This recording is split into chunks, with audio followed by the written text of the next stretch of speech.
ఈరోజు శ్రీ రంగనాథ స్వామి ఆలయ ప్రాంగణంలో ఉన్నానండి.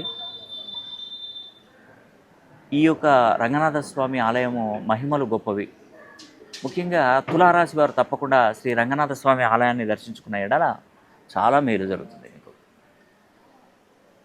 మరి ఈరోజు తులారాశి గురించి నేను చెప్తున్నాను. తులారాశిలో జన్మించినటువంటి వారు శని త్రయోదశి 2024 సంవత్సరం 23వ తారీఖు నుండి శని త్రయోదశి నుండి మీ జీవన విధానంలో మార్పులు చోటు చేసుకోబోతున్నాయి. ఆర్థికంగా మీరు నిలదొక్కుకోబోతున్నారు. వ్యాపార రంగంలో మీరు అభివృద్ధి చెందుతారు. మీకున్నటువంటి సమస్యలన్నీ తీరబోతున్నాయి. అదేవిధంగా మీ పేరును వీలైతే ఒకసారి ఆస్ట్రో న్యూమరాలజీ ప్రకారం 270 డిగ్రీల నుండి 360 డిగ్రీల లోపు మీ పేరును సరి చేసుకొని చూడండి. తప్పకుండా మీకు మేలు జరుగుతుందండి. దానికి నేను హామీ ఇస్తున్నాను. తులారాశి వారు ప్రపంచంలో ఎక్కడున్నా ఒక్కసారి మీ పేరుని మీరు శాస్త్రోక్తంగా చక్కటి అక్షర బలంతో మీరు చేంజ్ చేసుకుంటే మీ జీవితం, మీ జన్మ ధన్యం అయిపోతుంది.